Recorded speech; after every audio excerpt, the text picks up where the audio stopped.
સુખદેવજીના ચરણમાં બેસીને પરીક્ષિતે પ્રશ્ન કર્યો છે, અતઃ પૃત્સામિ સંસિદ્ધિ યોગી નામ પરમમ ગુરુ. હે યોગીઓના પરમ ગુરુ, મારા મનમાં એક પ્રશ્ન જાગ્યો છે.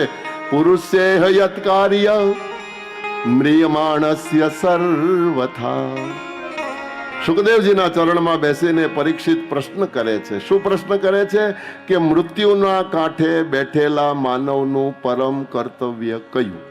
તે સતે પ્રશ્ન કૃતો લોકહિતો નૃપ આત્મવિદ સંમત પુંસા શ્રોતવ્યાદિષુ યા પરઃ વર્યાને તે સતે પ્રશ્ન. સુખદેવજી મહારાજે સીધા જ રાજાના વખાણ કર્યા છે. વરિયાને તે સતે પ્રશ્ન. હે રાજા, તારો પ્રશ્ન બહુ સુંદર છે, વખાણવા લાયક. વરિયાને એટલે વખાણવા લાયક. કૃતો લોકહિતો નૃપ. તે નૃપ, હે રાજા, તે લોકહિત માટે આ સવાલ કર્યો, એટલે માટે હું તારા સવાલના વખાણ કરું છું. કારણ કે પરીક્ષિત, તે તારા માટે સવાલ નથી કર્યો, તે લોક માટે સવાલ કર્યો. અને વાતે સાચી. આ સવાલ કોનો છે? મૃત્યુના કાંઠે બેઠેલા માનવનું પરમ કર્તવ્ય કયું? આ સવાલ કોને લાગુ પડે? પરીક્ષિતને તો પડતો જ નથી. કારણ કે પરીક્ષિતને બ્રાહ્મણના બાળકે ગઈકાલે શ્રાપ આપી અને 7 દિવસના આયુષ્યને બાંધી દીધું છે. હવે આવતીકાલે મૃત્યુ હોય તો કોઈ કાળની તાકાત નથી કે પરીક્ષિતને સ્પર્શી શકે. આગળ બેઠેલાઓએ કોઈ વહીવટ કરવાનો થતો નથી. એમાંથી કાંઈ વહીવટ હોય તો મારી પાસે આવો, હું તમને વહીવટ અહીંયા કરી દઉં. તમે બહાર જઈને જે કરવું હોય તે, પછી આપણે હું ફ્રી થાવ પછી તમને સેવા કરવા લાગીશ. શું હોય છે, અમારે ટેપ રેકોર્ડ તો ન હોય કે દબાવી દે એટલે સીધું ચાલુ થઈ જાય. ક્ષમા કરજો, આયોજકોને ચિંતા હોય, આગળના કાર્યો હોય, પણ ઊભા થઈને બહાર જઈને વહીવટ કરી આવો, કોઈ ચિંતા નથી.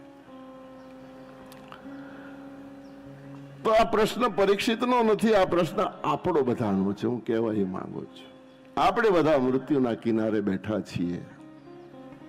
કઈ ઘડી આવે કાંઈ નક્કી નથી. ગઈકાલે મેં કીધું તું, હર લફ્ઝ આખરી હૈ, હર શબ્દ આખરી હૈ, હર શ્વાસ આખરી હૈ. આ આપણા માટેનો સવાલ છે. એટલા માટે સુખદેવજી સીધા જ રાજાના વખાણ કરે છે. રાજા, તારો સવાલ લોક મંગલ માટે છે. આત્મવિદ સંમત પુંસા. આત્મજ્ઞાની પુરુષો પણ અમારા મતમાં સંમત થશે. અને શ્રોતવ્યાદિશો યા પર, સાંભળવા વાળા પણ મારી સાથે આ મતમાં સંમત થશે. આવું સુખદેવજી બોલે છે. અને બીજા શ્લોકમાં સુખદેવજી પોતાનો પરિચય આપે છે કે રાજા, હું તને કથા સંભળાવવા જઈ રહ્યો છું. હવે તું તારા મનમાંથી ડર કાઢી નાખ. તારી પાસે તો 7 દિવસ પડ્યા છે.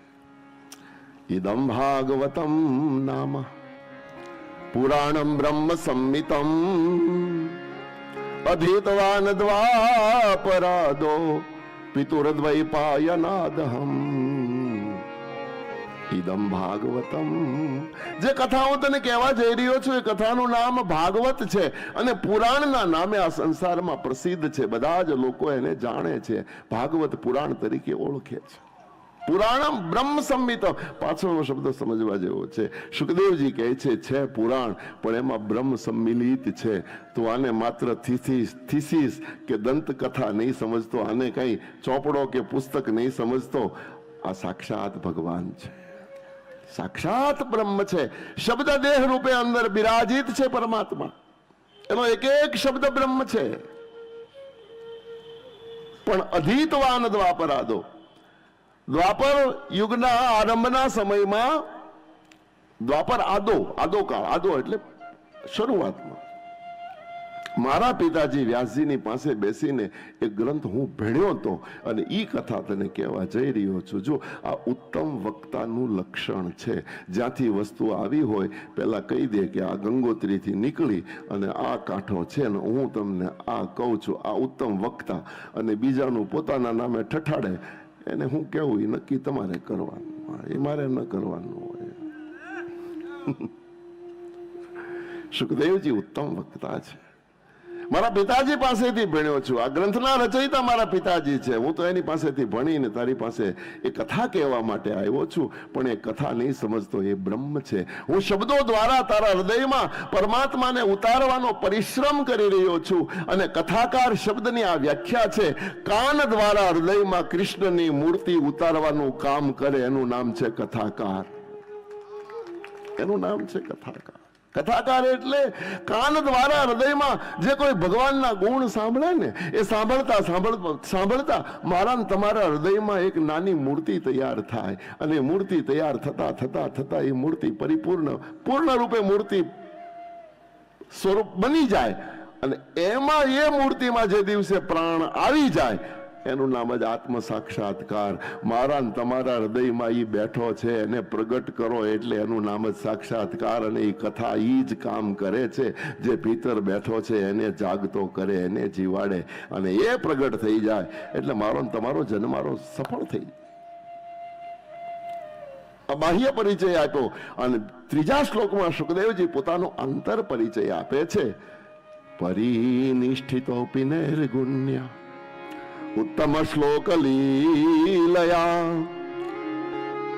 ગૃહીત ચેતારાજર્ષે આખ્યાનમ યદધીતવાન પરિનિષ્ઠિતોપી નૈર્ગુણ્ય.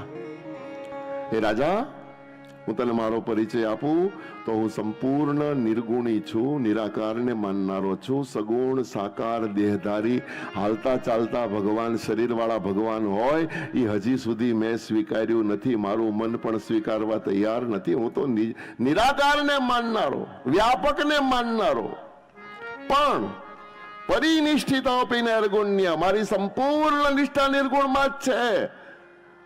પણ એક ચરિત્ર મારી સામે એવું આવ્યું છે, ઉત્તમ શ્લોક લીલયા. અને આ સંસારમાં ઉત્તમ શ્લોક સાક્ષાત પરમાત્મા છે. ભગવાન શ્રી કૃષ્ણ સાક્ષાત પરબ્રહ્મ. એ ચરિત્રએ મારા ચિત્તને આકર્ષિત કરી લીધું છે.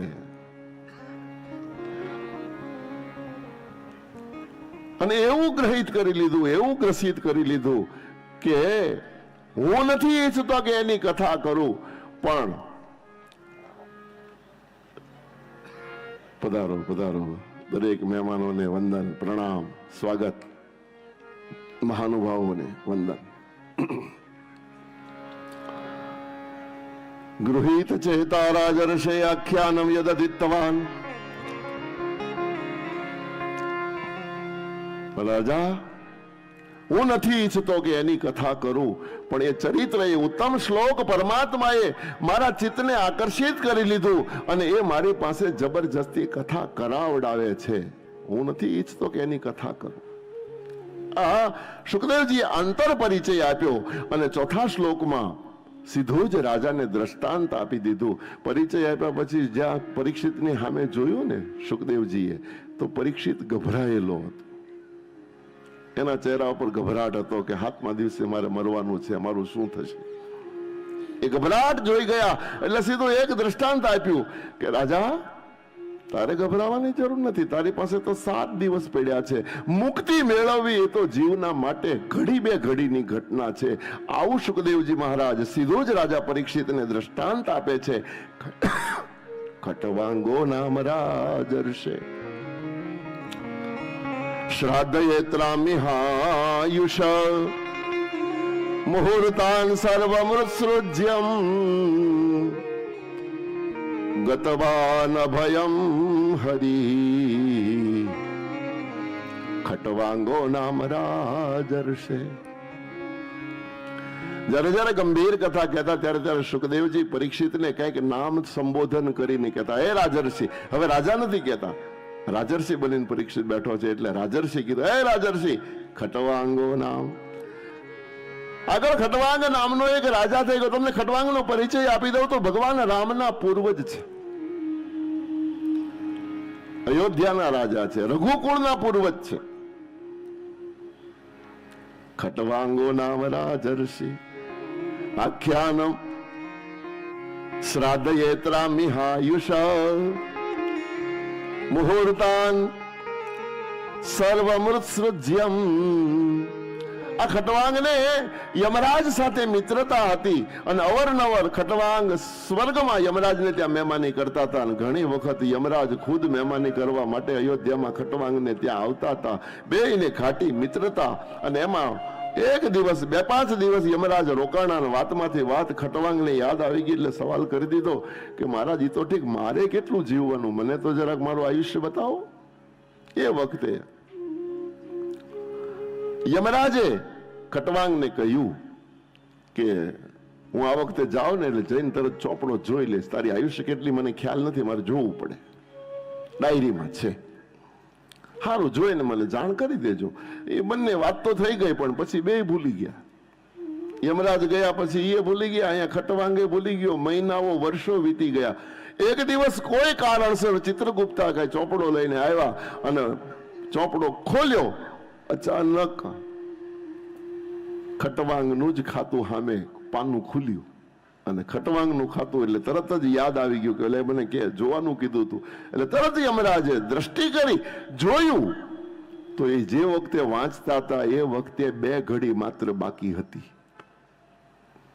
2 જ ઘડી ખટવાંગને જીવવાની બાકી હતી. ચોપડો બંધ કરવા પણ યમરાજ ઉભા ન રહ્યા અને સીધા જ દોડતા નીચે અયોધ્યામાં અને ખટવાંગ પાસે આવીને ખટવાંગને કીધું કે તારી પાસે 2 ઘડી બાકી છે, તારે જે કરવું હોય કરી લે, પછી તું મને નહીં કહેતો કે મને ન જાણ કરી. 2 ઘડી તારી પાસે છે. શબ્દ સાંભળતા ખટવાંગ હસી પડ્યા. ખટવાંગે કીધું મહારાજ 2 ઘડી તો બહુ બધી થઈ ગઈ, એક કામ કરો, 1 ઘડી મારી હારે સત્સંગ કરો. 1 ઘડી સત્સંગમાં ખટવાંગે વિતાવી દીધી અને છેલ્લી 1 ઘડી અત્યારના માપ પ્રમાણે કહું, ટાઈમ પ્રમાણે કહું તો 24 મિનિટ બરાબર 1 ઘડી થાય. 24 મિનિટ મારા માટે કાફી છે. 24 મિનિટમાં મનથી આ સંસારના સર્વસ્વને છોડી અને ખટવાંગ રાજા મુક્તિને પામી ગયો, મોક્ષને પામી ગયો. હે રાજા, મુક્તિ તો ઘડી 2 ઘડીમાં મેળવી શકાય એવી વસ્તુ છે. તારી પાસે તો હાથ દી પડ્યા છે, તું શું કામ ગભરાય છે? હવે તો એક કામ કર પરીક્ષિત, તું તારા ચિત્તમાંથી ભયને કાઢી નાખ. અને ભાગવત છે ને ભવના ભયને દૂર કરનારી ઔષધિ છે.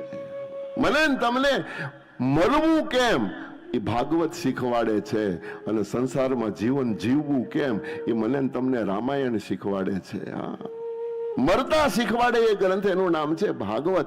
હવે તું તારા મૃત્યુને ભૂલી જા. અને સુખદેવજીએ તો ત્યાં સુધી કહી દીધું કે જ્યાં સુધી મારા મોઢામાંથી શબ્દો નીકળતા રહેશે ત્યાં સુધી આ સંસારના કોઈ કાળની તાકાત નથી કે તારી પડખે ચડી શકે.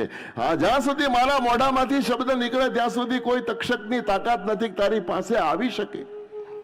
હવે તું ભયને ભૂલી જા, મૃત્યુને ભૂલી જા અને તું તારા ચિત્તને પરમાત્મામાં જોડી દે, ભગવાનના નામ સાથે જોડી દે. તું નામ સ્મરણમાં લીન બની જા. માનવે ભગવાનની ભક્તિ એટલી કરવી જોઈએ કે પરમાત્માના સાથે તદાકાર થઈ જવાય, તલ્લીન થઈ જવાય.